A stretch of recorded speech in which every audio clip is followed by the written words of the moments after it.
Hola a todas y todos, bienvenidos al último panel del segundo día del Foro de Experiencias América Latina, Sociedad Rural y Postpandemia. Les recuerdo que pueden hacer sus comentarios debajo y los estaremos leyendo, comentarios que alimentarán además esta discusión. Los dejo entonces con este panel que será moderado por Claudia Vizcano. De nuevo, muchas gracias a todos por acompañarnos y muchas gracias a nuestros panelistas también. Bueno, gracias. Gracias, Wally. Buenas noches a todos. Qué gusto estar aquí para estos temas tan importantes,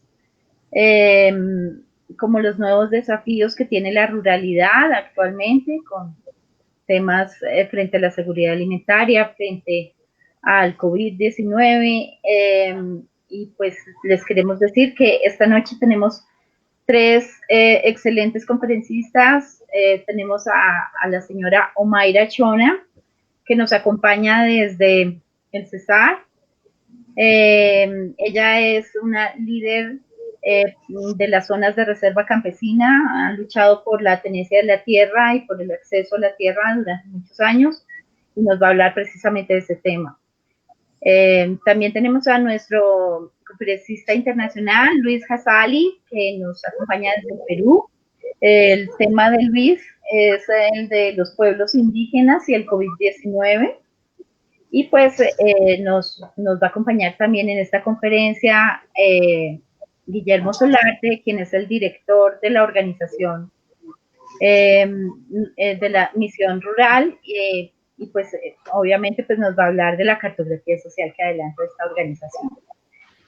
Mi nombre es Claudia Vizcaíno. Cualquier pregunta, por favor, por el chat. Estaremos dándole a cada conferencista 15 minutos para su charla, y luego de estos 15 minutos va a haber un espacio común en donde se van a responder algunas preguntas. Y por lo pronto, pues, bienvenidos. Empezamos con la charla de Omaira Chona. Bueno, Omaira, tu turno. Bueno, buenas noches. Agradecida con ustedes por hacer parte de este hermoso tema que me corresponde a mí, como es la reservas campesinas y la soberanía alimentaria.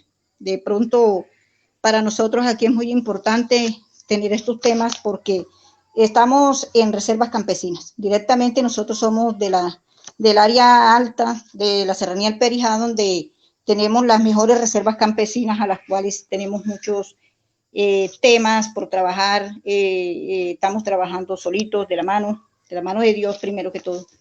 Pero con esos temas que nos han ayudado ahorita, que nos están, así sea por videoconferencias, y eso estamos aprendiendo muchísimo.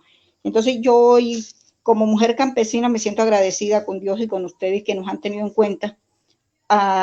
A mí, primeramente que todo, porque en estas serranías cualquiera no se acuerda de un campesino medialunero, como se dice por ahí, con la trayectoria de querer salir adelante. Estamos en las distintas visiones sobre la naturaleza y los territorios no son únicamente un imaginatorio social, sino que transmiten una relación social y política. Allí que las revisiones del pueblo indígena y comunidades negras, para que sean reconocidas por su propia forma de vida, con sí mismo, culturas y ancestralidad. En la ocupación del restitución al llevado a que se reconozcan los territorios colectivos. De pronto aquí tenemos unas pequeñas dificultades con los hermanos indígenas. Son mis hermanos. Yo digo que todos salimos de la parte indígena. Por la tierra, la tenencia de tierras en el territorio del Cesar y más donde yo estoy, estamos teniendo mucho inconveniente. En la parte indígena están en medio de nosotros y queremos que ellos sean nuestros amigos, nuestros aliados, a las cuales los queremos muchísimo, pero estamos teniendo dificultad.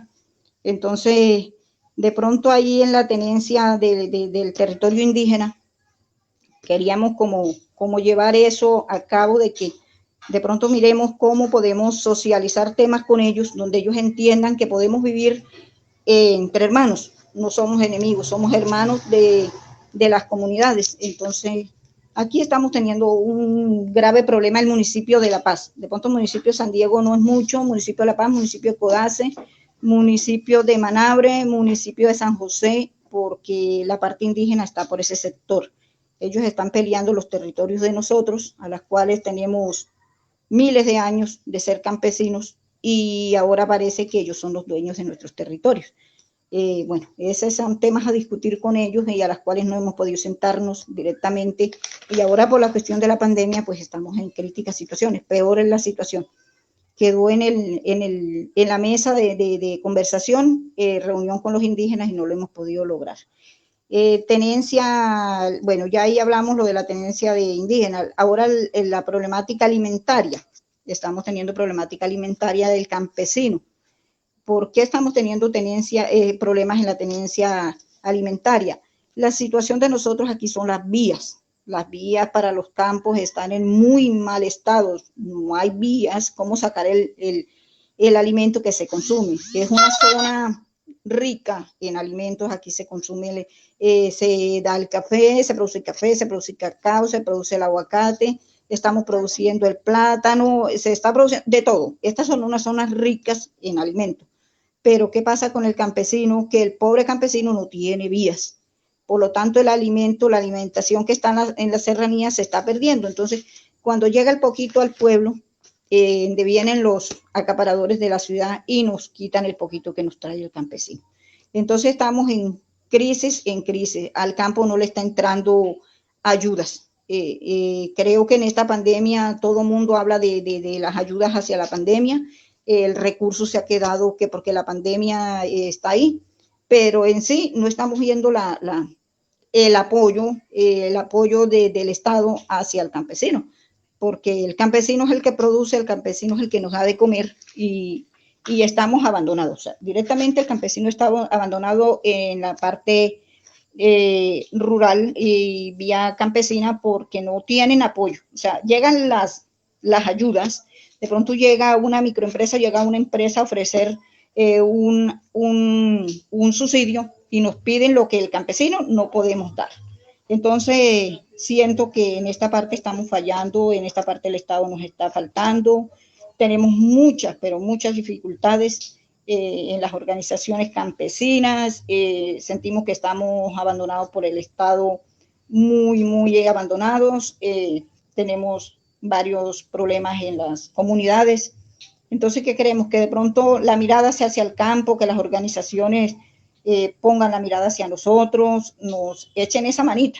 El doctor William, hemos tenido la facilidad ya de estar en dos entrevistas. Doctor William, usted sabe que siempre le he dicho lo mismo, y me gusta cuando podemos hablar así sea desde el chat, porque estamos mirando el campo y estamos mirando las necesidades que cada uno de nosotros tenemos. Entonces, mis aportes como campesina es la mirada hacia el campo, por la vía estatal, por la vía administrativa del Estado. La alcaldía, las gobernaciones no nos están mirando con mucha categoría, como decimos. Como les dije, compañeros, todo ahorita es el COVID, como se dice por ahí. Entonces, si vamos a las alcaldías no hay recursos, porque el recurso viene para el COVID. Entonces, no entendemos cómo el COVID no nos apoya, porque ya no hablaríamos ni del alcalde, sino del COVID. Entonces, porque no nos apoyan ahí, en la parte de que si el campesino no tiene cómo bajar la alimentación, ¿cómo nos vamos a alimentar los que estamos acá abajo? Que nos echen una miradita hacia las serranías, hacia el agro, hacia el campo. Los pobres indígenas están en mal estado, les comento. Estoy analizando en estos días amigos indígenas y veo que los resguardos indígenas están en muy mal estado, y la situación de ellos está como más pésima todavía, porque ahorita todo fue a la situación del COVID. Ellos están en mal estado. De pronto, así como nosotros estamos sufriendo, ellos también están en el mismo problema. ¿Qué queremos que se entienda con esto? Que necesitamos mucho apoyo, que necesitamos muchas ayudas, y la zona de reservas campesinas es la parte ¿qué más hay que ponerle la mirada?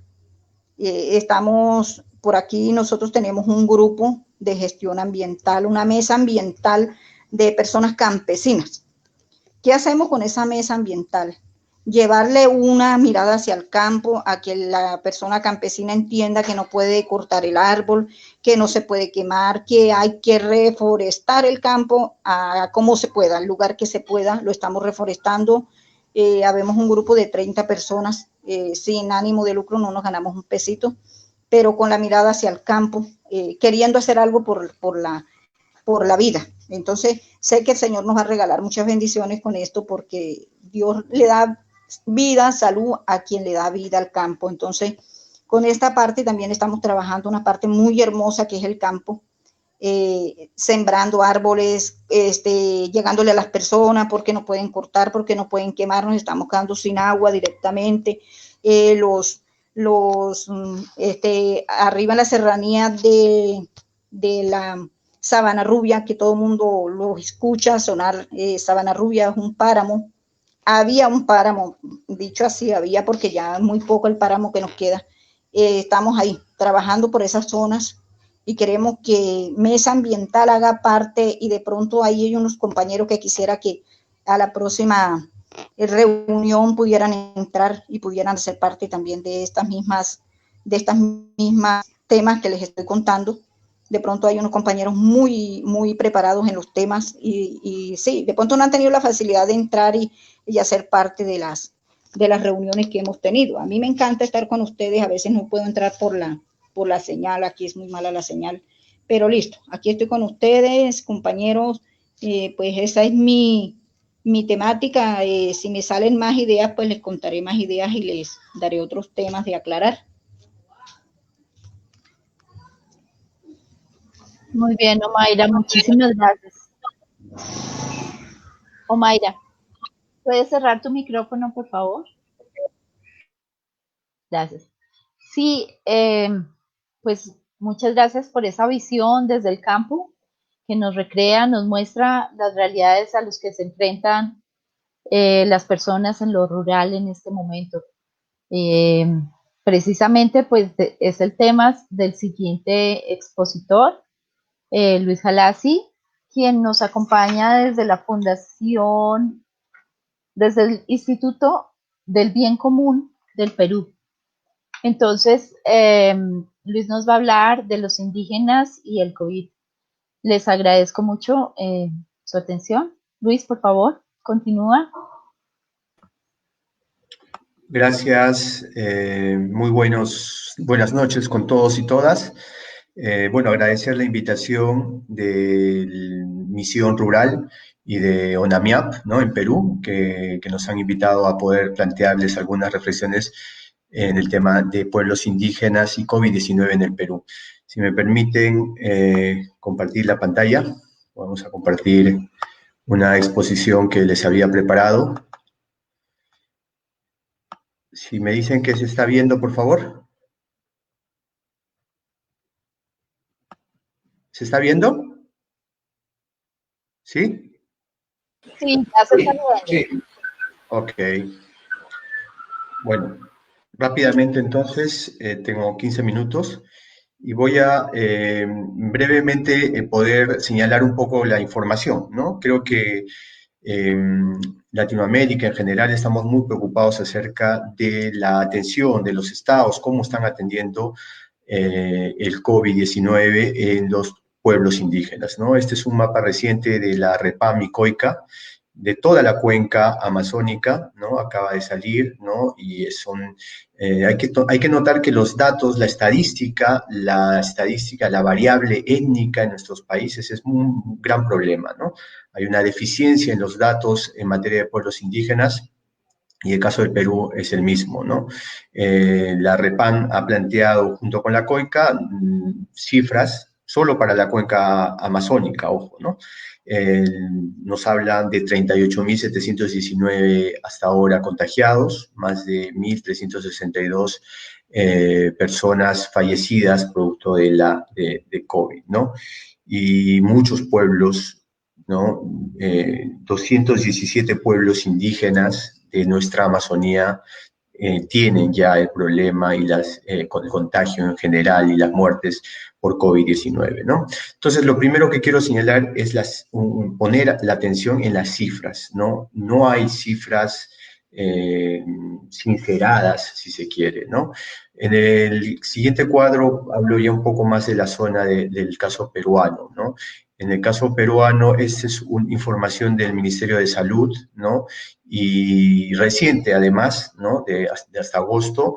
Y acá quiero decir que ha habido muchas demoras, pero ya vamos a entrar a cada uno de los puntos, cómo se ha planteado, ¿no? El tema de la variable étnica y todas las acciones que los estados han podido plantear en concreto. Les voy a hablar del estado peruano, ¿no?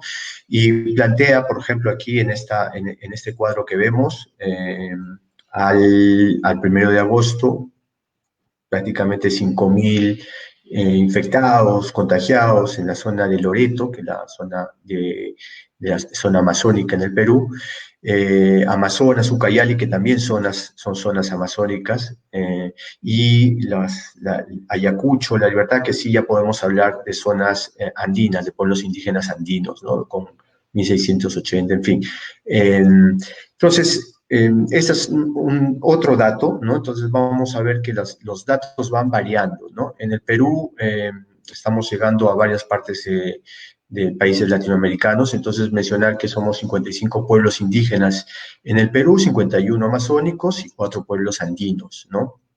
Reunidos y organizados en aproximadamente 10.000 comunidades campesinas y nativas, ¿no? Estas comunidades, en el caso peruano, aproximadamente 48 pueblos amazónicos están siendo afectados, ¿no?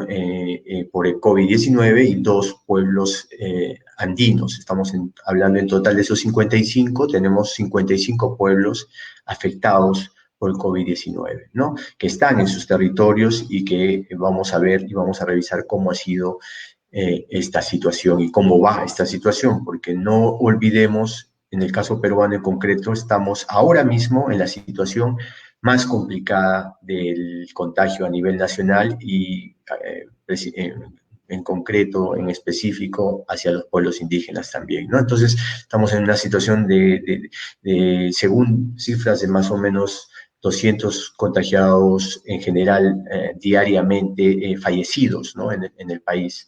Entonces, según datos del MINSA, ¿no?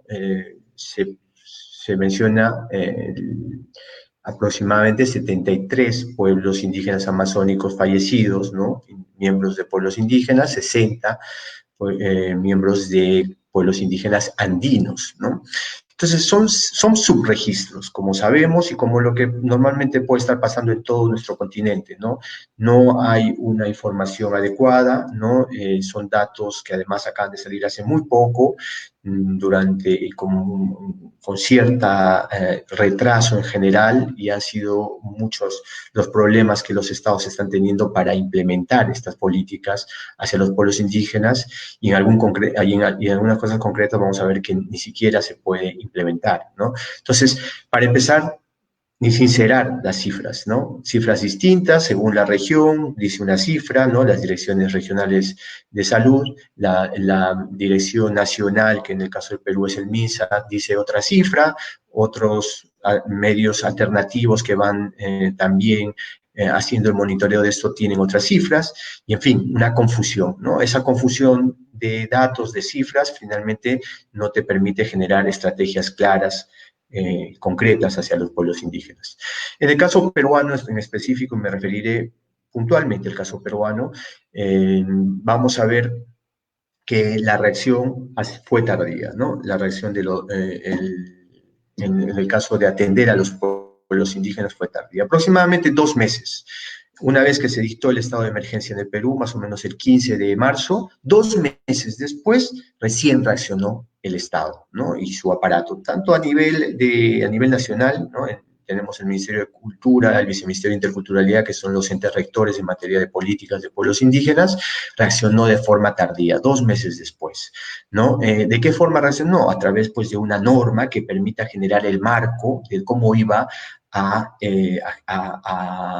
intervenir en esta situación y en este contagio que venía creciendo, sobre todo en ese momento hacia los pueblos amazónicos, ¿no? Entonces planteó en este decreto 1489 5 ejes de intervención que están allí, los pueden ver, una respuesta sanitaria, que era la urgente, la necesaria, la que se pedía, una relacionada al control territorial, una al abastecimiento de bienes de primera necesidad, un cuarto hacia el tema de información y alerta temprana, y uno quinto de forma específica hacia los pueblos indígenas en aislamiento y contacto inicial, ¿no? Bajo estas 5 estrategias, bajo este marco, es que se debería implementar una estrategia de intervención, ¿no? Se destinó aproximadamente 5 millones para la atención de estos 55 pueblos indígenas, de estas casi 10.000 comunidades campesinas y nativas, un presupuesto insuficiente, ¿no?, para poder atenderlos, ¿no? Y ojo, que toda esta reacción no fue de forma gratuita, sino costó a las organizaciones indígenas hacer un proceso de incidencia, de presión nacional e internacional para que pueda reaccionar. No hubo reacción por parte del Estado. Eso ya nos tiene que decir algo concreto, ¿no? Nos tiene que referir algo sobre esa debilidad de la institucionalidad en general en materia de pueblos indígenas en el Perú, ¿no? Entonces, después de esta norma marco, se empezó a sacar otro tipo de normas, lineamientos, ¿no? Normas que permitan garantizar el tema de atención de salud con pertinencia y adecuación cultural, ¿no? Y estos temas de pertinencia y adecuación cultural, pues muchas veces se quedan en retórica, ¿no? Es un discurso retórico porque finalmente tampoco en estos lineamientos habían maneras concretas de poder implementar esto, ¿no? Entonces también le costaba al Estado implementar estas mínimas garantías para atender hacia las poblaciones indígenas. Atención sanitaria en concreto, partiendo de ese marco de intervención, se planteó, por ejemplo, un plan, ¿no? Más de 2 meses y medio después, ¿no? El 21 de mayo, o sea, se planteó recién el plan concreto de intervención hacia comunidades indígenas, centros poblados en la Amazonía, ojo, solo en la Amazonía, ¿no? Con 2 objetivos: fortalecer medidas preventivas y otro, mejorar capacidades resolutivas de las instituciones prestadoras de servicios de salud, ¿no? De las postas, en fin, de los centros médicos que hay en la zona amazónica, que es ínfima, ¿no? O sea, de cada 10 comunidades, 6 tienen 4 tienen un establecimiento de salud, ¿no? Con un presupuesto también bastante limitado, ¿no? Para atender a estas poblaciones, sabiendo la zona compleja, de difícil acceso que es, y sabiendo que no existen ni medicamentos, ni personal, ni nada, ¿no? Entonces, allí ya en el plan de intervención hubo tantos problemas que incluso se planteó un presupuesto de 88 millones que un mes después recién se pudo efectuar, ¿no? Se pudo sacar ese presupuesto de manera efectiva, ¿no? Y por eso esto de la burocracia letal, ¿no? En una situación de emergencia se tuvo que esperar al Ministerio de Economía y Finanzas para que se desembolse ese dinero durante varias semanas, que significaban vidas, ¿no? Entonces, otra situación también que puso al límite al Estado peruano, ¿no? La variable étnica, como también tuvo este problema de falta de implementación, se promueve, se saca la norma, pero queda en norma, queda ahí, no se puede implementar, ¿no? Para generar todos los registros administrativos, y recientemente, hace pocas semanas, recién se empezó a sacar los registros en materia de variable étnica, es decir, que nos puedan dar información sobre cuántos contagiados hay, cuántos recuperados, cuántos fallecidos producto de COVID, ¿no? Sin embargo, por el lado de los pueblos indígenas andinos, porque están los amazónicos, pero están también los pueblos andinos que están sobre todo en la cordillera de los Andes, básicamente, y también en la zona de la costa, pues ahí no había ninguna medida concreta por parte del Estado para atender, en temas de salud, en temas de prevención, ni nada, ¿no? Eso, básicamente, esta atención era para las zonas amazónicas, que en ese momento eran las más impactadas, pero que hoy, que la situación del COVID está desbordado en el Perú, una situación prácticamente de catástrofe nacional la que se vive y donde los pueblos indígenas son los más vulnerables en esta situación, pues no hay, ¿no?, medidas concretas. Por otro lado, también el tema de coordinación institucional, ¿no?, ineficiente, ¿no? Se crean espacios de coordinación, pero para hacer el monitoreo, para articular, para orientar, pero no terminan de generar acciones concretas, ¿no? Acciones que protejan o que permitan controlar, ¿no?, el tema de COVID, ¿no? Y se crea después de mucho tiempo también, muchos meses después, y todo esto es básicamente todas estas normas es por presión, ¿no? Presión de las organizaciones indígenas, presión de la sociedad civil, presión incluso internacional para que se pueda atender tal como lo han mandado y demandado las Naciones Unidas, el Sistema Interamericano de Derechos Humanos. Entonces, a partir de eso es que recién reacciona el Estado, ¿no? Y estos espacios de coordinación son, pues, tienen muchas limitaciones, ¿no? Actualmente hay un espacio, la Comisión Multisectorial de Alto Nivel, que tiene la participación de organizaciones indígenas allí, pero finalmente, como les digo, todavía no se logra concretizar cosas concretas, exactas, que pide la ciudadanía, que piden los pueblos indígenas, ¿no? Por otro lado, el Comando COVID, que son espacios de articulación y coordinación en las regiones, solo funcionan, ¿no?, para las zonas amazónicas, ¿no? Y una vez más, para la atención de pueblos indígenas andinos, tampoco no encontramos respuesta, ¿no? Para ir un poquito más rápido, las acciones de mitigación, ¿no? Acciones distintas que el Estado va sacando, bonos, ayudas en general a la ciudadanía, pero que no llegan hacia las comunidades campesinas y nativas porque no hay información suficiente para que pueda identificar dónde están, cuáles son sus necesidades, ¿no? En el caso cuando se identificaron algunas acciones, se llevó a llegar canastas de alimentos, reparto de víveres, pero muchas veces se hizo lamentablemente a costa de generar mayor contagio, ¿no? El vector contagio por parte del mismo Estado, por falta de protocolos, por falta de acciones que fueron saliendo poco a poco, pero que siguen siendo un problema en la implementación, ¿no? También hubo un fenómeno muy importante y fuerte respecto a las grandes ciudades, inmigración interna de comunidades, de pueblos indígenas que empezaron a retornar, ¿no? Al quedarse sin trabajo, sin los trabajos precarios, muchos que están en las zonas de las ciudades empezaron a retornar y no hubo reacciones tampoco para atender, sino después de muchas semanas, ¿no? Un desborde absoluto, ¿no?, a partir de COVID-19, como seguro ha pasado en algunos países, pero creo que en el caso peruano llama la atención mucho más, ¿no? Al contrario, ¿no?, de estas acciones de mitigación, lo que ha pasado es, por ejemplo, las acciones de reactivación para actividades de los pueblos indígenas, no hay ninguna iniciativa, ¿no?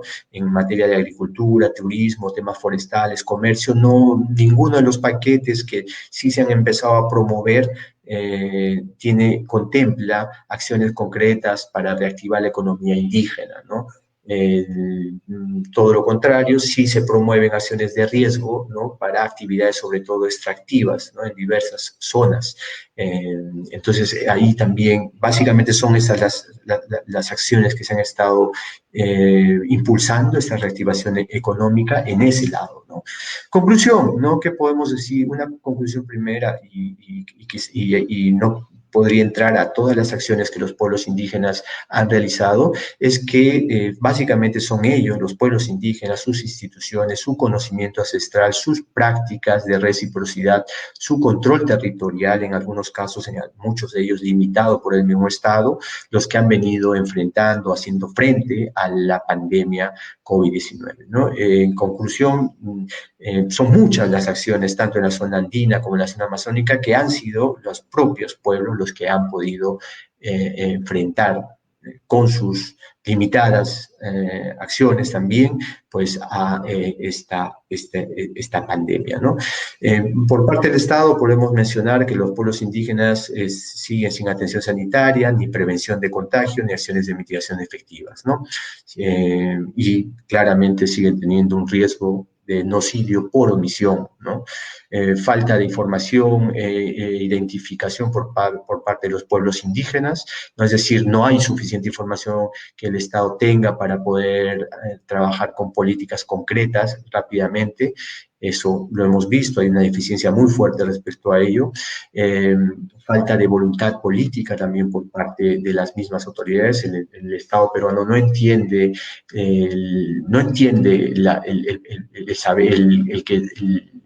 que convivan con pueblos indígenas, ¿no? Hay un limitado entendimiento de eso por parte de las autoridades del Estado que finalmente hacen imposible que esas acciones se puedan efectuar, ¿no?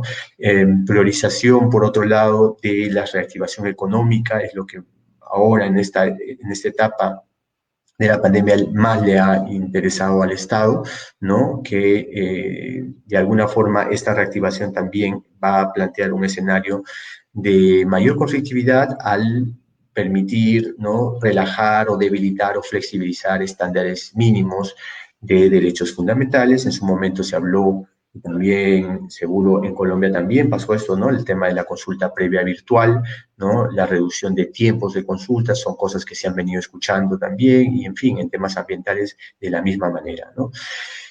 Finalmente, pues hay una necesidad de una atención urgente, en seguir monitoreando esta situación de pueblos indígenas y COVID-19. Se solicita un diálogo a alto nivel también las organizaciones indígenas con el Estado peruano, ¿no?, que permita reaccionar y atender de manera efectiva a estas comunidades. Y principalmente también pues activar, ¿no?, los mecanismos en general de protección de derechos humanos, tanto del Sistema Universal de Derechos de las Naciones Unidas como del Sistema Interamericano, ¿no?, de Derechos Humanos. Hay una necesidad de eso y creo que este tipo de experiencias y de conversatorios nos ayudan un poco a plantear estos temas. Muchas gracias por su atención y cualquier pregunta pues estoy atento. Muchas gracias, Luis Galassi, por tu intervención. Muy interesante esta exposición donde nos muestra desde el silencio de las cifras cómo el Estado opera para relajar una serie de obligaciones que tiene frente a la atención a la población indígena, ya sea desde el COVID o incluso desde otros ángulos. Muchas gracias. Seguramente habrá más preguntas más adelante, Luis. Por ahora seguimos con la intervención del señor Guillermo Solarte, que pues, nos va a hablar desde las cartografías para el posconflicto en Colombia.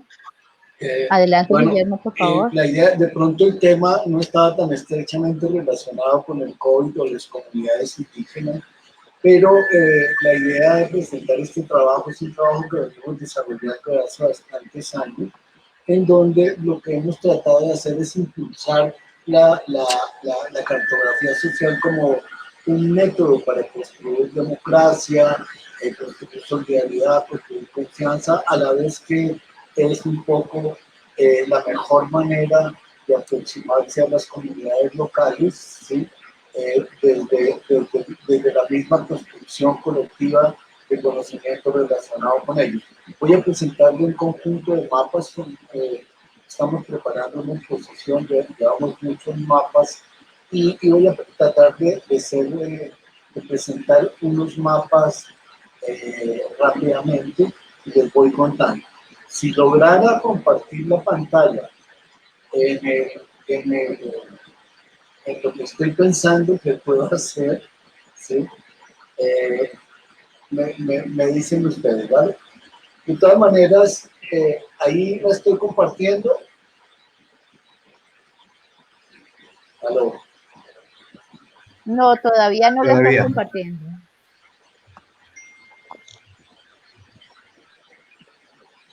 ¿Sí? ¿Por qué no?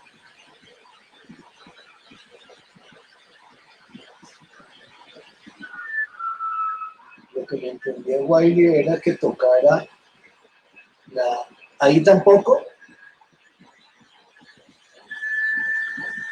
No, todavía no. Voy a Ahí, comunicarme con...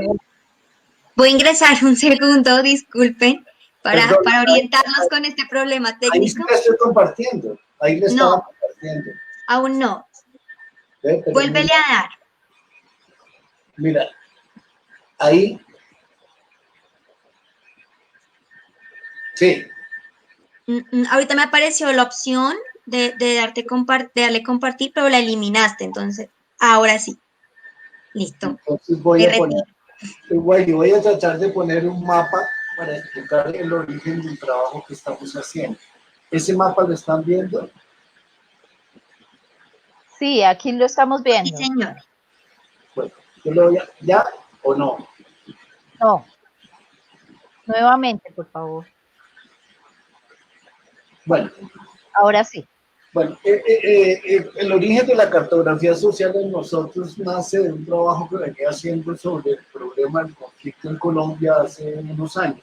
En el mapa que ustedes están viendo, los puntos amarillos, hay puntos amarillos, azules y verdes que tienen que ver con guerrillas, narcoparamilitares y cultivos de coca. Ese mapa muy general nos estaba indicando a nosotros varias cosas. La ocupación del territorio por grupos armados de todo tipo, de izquierda, de derecha, radicales, militares, nos hacía ver que la complejidad indicaba que había muchos de los pequeños territorios que estaban sometidos a algún tipo de autoritarismo o dictadura militar, legal o ilegal, y que eso de alguna manera condicionaba el asunto de la existencia de una democracia en Colombia. A partir de este trabajo que hicimos, empecé a pensar de qué manera podíamos ir llegando a los puntos para observar detenidamente lo que estaba pasando. Entonces decidimos utilizar la cartografía social. En el caso de la cartografía social usamos tres mapas básicamente. El mapa del territorio, el mapa o línea del tiempo o memoria y el mapa, digamos, de lo que sería como la estructuración del problema que ellos veían en cada uno de sus territorios. ¿Qué hicimos? Hicimos trabajo en el sur de Bolívar, en Córdoba, hicimos trabajo en Putumayo, mucho trabajo en el Cauca Valle, además de algunos trabajos que hicimos en la parte urbana de algunas ciudades. Les voy a mostrar unos mapas con el propósito de ver las características del trabajo que hacemos. Este mapa que ustedes están viendo es un mapa realizado en Macayepo, en Carmen de Bolívar, en donde el mapa es construido por las comunidades. Este es un mapa que tiene un valor no solo, llamemos, sociopolítico, sino también un valor estético. Es un trabajo de las comunidades con el apoyo de la cartógrafa nuestra, en este caso creo que era o Alejandra Fierro o Lorena Montero. Lo que tratábamos era un poco decir qué veían ellos en su territorio, qué privilegiaban en la estructuración de su narración, que es una narración visual, y se empezaba a construir con ellos y empiezan a ver. En la parte de abajo, si ustedes ven, lo que hay aquí es las convenciones que se necesitan construir para después dar lectura a los mapas. Poco a poco fuimos avanzando en la construcción de, no sé, muchos mapas que tenían una particularidad. Si ustedes se ponen a mirar qué estábamos tratando de hacer, llevando el mapa del país hasta el mapa del microterritorio, pero también el mapa de lo que hemos llamado también el mapa de los mapas mentales, relacionados, por ejemplo, con un trabajo que hicimos en Soacha con 12 mujeres que fueron víctimas de los falsos positivos, sus hijos o sus sobrinos, fueron víctimas de los falsos positivos, y con ellas se trabajó el mapa de su problema. De la misma manera que trabajamos, este es otro mapa que se hizo en la parte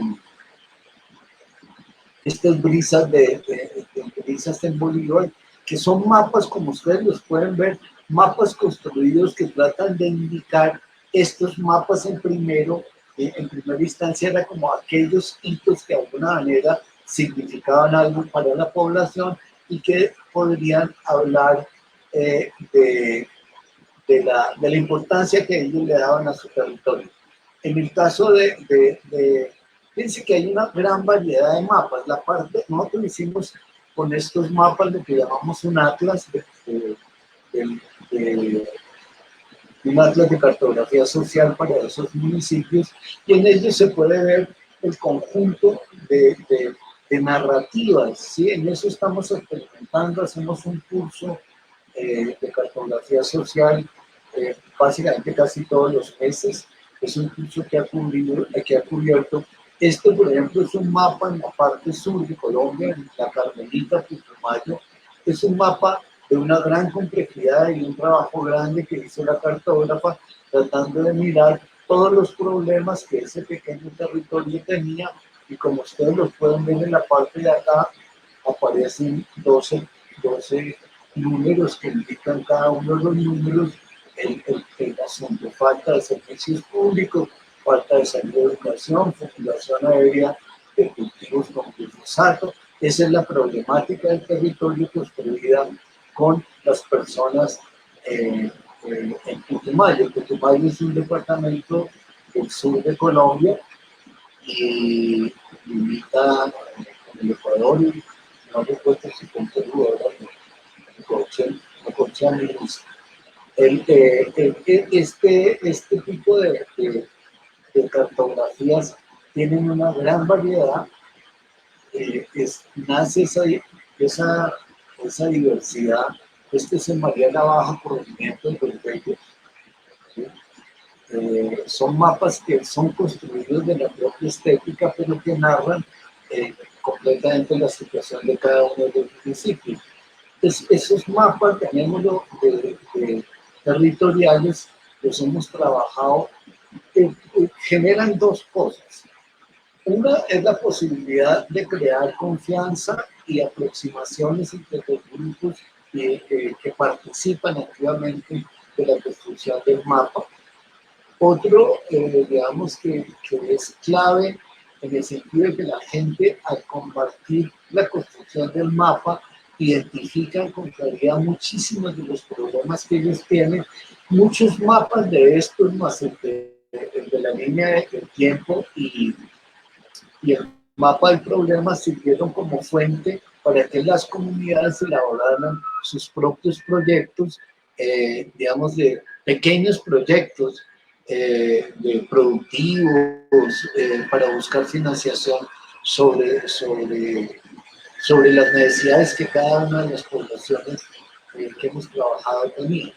El atlas que quería mostrarles, no sé por qué no lo puedo mostrar, pero en todo caso, la idea, porque tampoco es que tenga mucho tiempo, la idea es que conozcan este trabajo. Si ustedes entran a la página de la corporación, pueden ver la exposición de mapas, y si entran al YouTube, pueden encontrar un video sobre todo este trabajo, y podrían profundizar un poco más. La intención nuestra es que la cartografía se vuelva una de las maneras de construir democracia local. Eso es en principio la idea fuerte. Llevamos haciendo cursos de cartografía social en Cali, Medellín, en muchos sitios de Colombia, y a la vez que hacemos el curso de cartografía social, el curso está centrado en que la gente aprende mapas territoriales haciendo mapas territoriales, aprende línea de memoria, línea de tiempo, haciendo ellos mismos la memoria. No sé qué pasó. ¿Ustedes me están oyendo? Sí. ¿Sí? Sí, Guillermo, estamos oyendo, Bueno, perfectamente. entonces la idea era compartir esto de forma muy general. porque es un trabajo pues, que llevamos muchos años haciendo, pero sí introducirlos e invitarlos a que conozcan nuestro trabajo sobre cartografía, a que conozcan nuestro curso que elaboramos de cartografía y que de alguna manera, fíjense, en lo que comentaba Luis de Perú sobre la información, ya no solo de los pueblos originarios afrocolombianos o indígenas colombianos, sino el propio campesinado nuestro, la información es realmente mala información. Muchísimas veces no se hace el esfuerzo por llegar a la vereda, casi siempre se hacen generalizaciones a partir del censo poblacional y no alcanza a cubrir la problemática real ni de los pueblos originarios ni de los lugares rurales distantes. Bueno, eso era como el comentario que quería hacer de forma rápida y agradecerles la participación. Yo creo que con Luis compartimos el mismo problema. Cuando Luis estaba comentando lo de Perú, yo decía, es muy parecido a lo de Colombia, con relación a los pueblos indígenas, y creo que también con relación al campesinado colombiano. Yo creo que Mayra también destacaba eso. O sea, si hay algo que tiene el continente que comparte, es la idea de la desigualdad. Eso lo compartimos como una tragedia, ¿sí? Y la no distribución de la inmensa riqueza que tiene Perú y que tiene Colombia. Porque cuando a uno le dicen que estos países son pobres, uno se aterra de que digan eso. Lo que pasa es que son mal gobernados, siempre han sido mal gobernados, ¿sí? Y los pueblos que están distantes a las capitales son pueblos abandonados. Es pueblos donde el presupuesto, los recursos no llegan. Eso quería comentarles, no sé si hay algún comentario. Muchas gracias, Guillermo. Pues desde esta moderación, digamos que los comentarios que surgen con relación a las tres charlas que se escucharon es precisamente esa falta de atención que existe actualmente hacia la población indígena y hacia la población campesina, generada no solamente por el tema histórico de desatención estatal, sino porque ahora se suman a estos nuevos desafíos, precisamente se suma el tema del COVID-19 y cómo los recursos y todos los esfuerzos estatales se centran en la atención a las poblaciones que se ven afectadas por este virus. Pero fíjate que Luis nos explicaba cómo esa atención llega de manera tardía y de manera inadecuada y se genera desafortunadamente muy precariamente para la atención que requieren las poblaciones indígenas, amazónicas o andinas que habitan en el Perú. Interesante esa propuesta que hace Guillermo de sumarle a la información que nos llega tan precariamente para los investigadores y para las personas que trabajamos sobre temas rurales y temas sociales, la cartografía social, que pues indudablemente para nosotros es una herramienta de manera indiscutible que nos aporta, que nos da información certera y cercana al territorio. Probablemente esos nuevos desafíos de la ruralidad puedan seguir utilizando esta herramienta. Nosotros pues tenemos que reflexionar un poco acerca de estas tres exposiciones y cómo en las charlas que ustedes han dado pues contestan una pregunta común a todos los paneles que yo quiero transmitirles en este diálogo y pues que se refiere a las lecciones y los aprendizajes que nos han dejado precisamente las experiencias que ustedes han narrado, que narró Luis y que narró Omaira, y acerca de las experiencias pues, que están en este panel. ¿Qué nos muestra? ¿Qué aprendizaje nos muestra frente a los desafíos de la ruralidad, a los desafíos de atención, de acceso a la tierra, de acceso a los bienes y cómo, digamos, cómo podemos lograr activar esos mecanismos de protección que nos hablaba Luis? Yo quisiera darles la palabra para responder esta pregunta. Por favor. No sé si alguno quiera responder en este momento acerca de las lecciones y aprendizajes que nos dejaron estas experiencias para responder a los desafíos de la ruralidad. En el mismo orden, ¿no? Pues, Bueno, ¿Señor? yo, mi experiencia me deja como experiencia.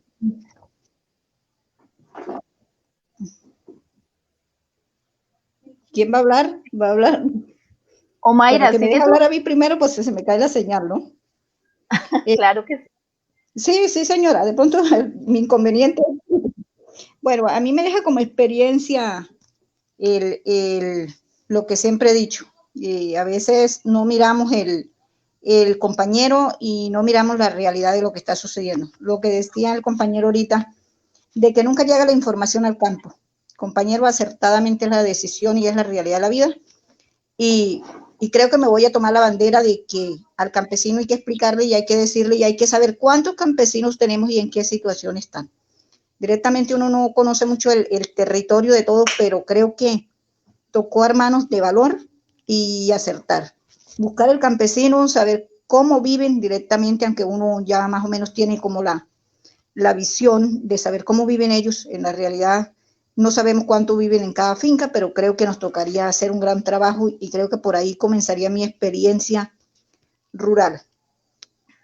Sobre la tenencia de tierras, estaban mirando ahorita, hay un artículo que nosotros aquí en el Cesar tenemos un problema de despojo de tierra. Cuando nos desplazamos de los territorios, nuestras tierras fueron arrebatadas por otras personas. De pronto, en mi caso, yo tengo perdida 2 fincas de lo que era mi familia, mi padre, mi casa familiar, o sea, lo que era de mi familia está perdido en este momento. Entonces, todos estos casos están sucediendo aquí en el Cesar. La tenencia de tierras de nosotros estamos críticamente teniendo mucho problema por eso. El Estado no nos ha todavía regresado nuestras tierritas que con esfuerzo las conseguimos un día. Entonces, por lo tanto, hay muchas situaciones que hay que corregir. Mi experiencia, pues, me quedan muchas experiencias de todo lo que les he escuchado, queridos compañeros, al compañero de la zona indígena de por allá de bien lejos, compañero, qué alegría distinguirlo así sea de lejitos, pero me alegra poder escucharle y saber que todos trabajamos y luchamos por la misma causa, que es que nuestras compañeros y compañeras tengan un mejor futuro, y de eso depende de que sigamos luchando en esta lucha que un día Dios, pues, si nos puso aquí, fue con un fin. Entonces, pues, esa es mi precisión y, pues, decirles que tomaré mi bandera desde hoy a comenzar a trabajar por esas zonas veredales, por esos campesinos que añoran que una persona llegue al campo y estudie con ellos muchas situaciones que están viviendo. Entonces, espero que la próxima clase que tengamos les pueda contar cómo me fue en esa experiencia. Claro que sí, muchas gracias, Omaira, muchas gracias. Yo quisiera saber si Luis quiere aportar algo a nuestra pregunta. Claro que sí.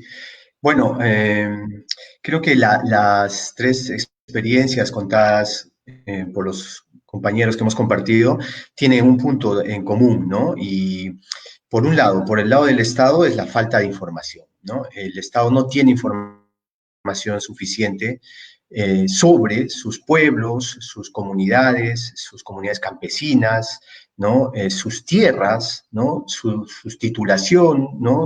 La tenencia, la titulación de sus tierras. Nosotros en el Instituto del Bien Común venimos trabajando hace muchos años la cartografía, precisamente, y además la información, recopilar información, lo que el Estado no ha venido haciendo en materia de seguridad territorial, ¿no? Es decir, hoy ¿no? 200 años de república, en el caso del Perú, estamos a punto de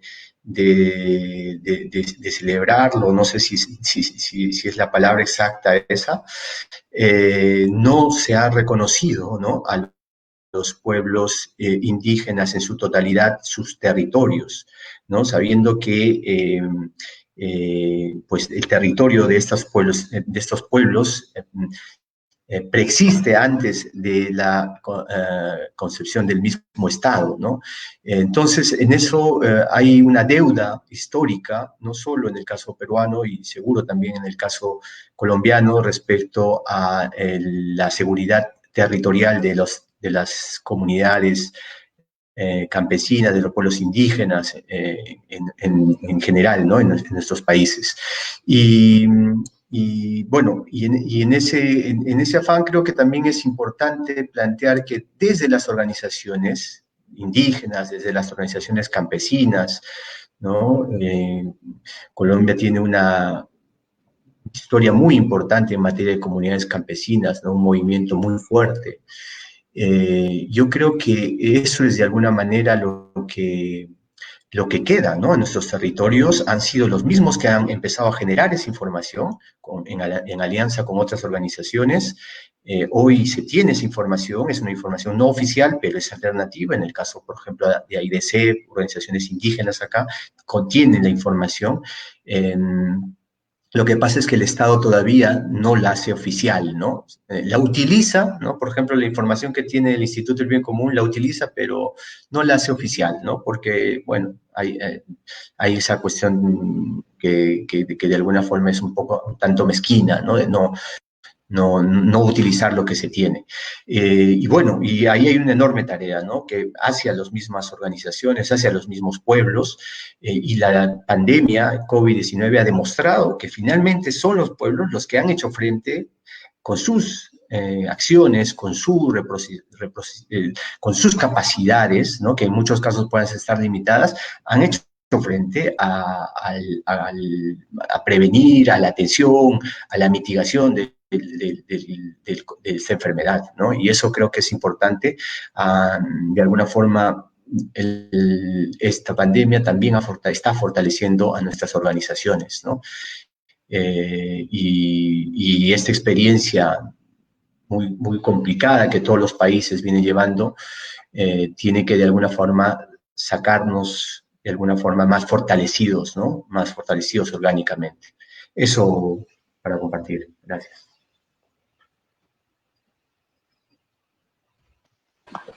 Muchas gracias, Luis, y muy interesante pues saber que esos desafíos persisten, algunos antiguos como el acceso a la tierra, como precisamente como la situación de los pueblos indígenas, pero que a esto se han sumado más desafíos ahora relacionados con centrar la atención estatal en el COVID-19 y cómo son las reclamaciones de los pueblos indígenas los que han logrado precisamente resarcir. Vamos a escuchar a Guillermo Solarte, no sé si Guillermo quería comentarles algo para finalizar. Ustedes saben, pues, desde la corporación hemos liderado lo del foro, y el sábado, que es el último día del foro, los quiero invitar a lo que hemos llamado reunión de consenso. La reunión de consenso es todas las personas que han estado participando en los paneles, ¿sí?, y en los diálogos. Vamos a construir un documento de consenso, Consenso Bogotá, donde van a aparecer todos los temas que queremos que aparezcan. ¿Que queremos quiénes? Los que estamos en el foro. Si ustedes se han dado cuenta, el foro no es un foro institucional. Aquí no hay gobierno, no hay organismos internacionales, no hay nada de eso, porque esos organismos son voraces, se tragan todo. Entonces, aquí la idea es, si nosotros vamos hacia el sábado, los invito porque en la reunión algunas cosas que se nos pasan por alguna circunstancia, ¿sí?, en el foro, en la sala de consenso, vamos a ir metiéndolo todo. Vamos a publicar el documento de Consenso Bogotá. Yo creo que un documento no tan largo, sino muy preciso, ¿sí?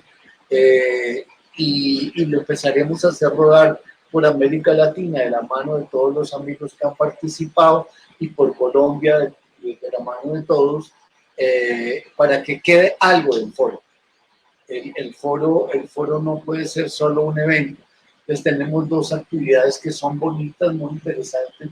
Esa el sábado y el viernes tenemos lo que llamamos la sala de cooperación. Si cualquiera de ustedes tiene algo para hacer trueque, canjear, hacer alianzas, eso, entran a la sala, las dos salas esas van a estar en cabeza mía. Entonces entran a la sala y podemos hacer alguna gestión de intercambio. En esto de los trueques a veces pueden aparecer ofrecimientos, oiga, le doy alojamiento 3 días a cambio de que cualquier cosa, cosas de estas, ¿no? Entonces los quería llamar la atención, invitarlos especialmente. Me interesaría mucho que estuviera, por supuesto, Luis y la amiga del César, que se me olvidó el nombre, porque es que ahí vamos a tratar de ir más allá de los eventos, que es parte del asunto, ¿vale? Eso quería decirles para cerrar el panel y agradecerles que hayan participado, agradecerles la moderación tuya también, todo esto. El foro ha sido una cosa, yo no sé si a ustedes les han contado, de un voluntariado. Muchísima gente se ha vinculado a construir el programa, a participar.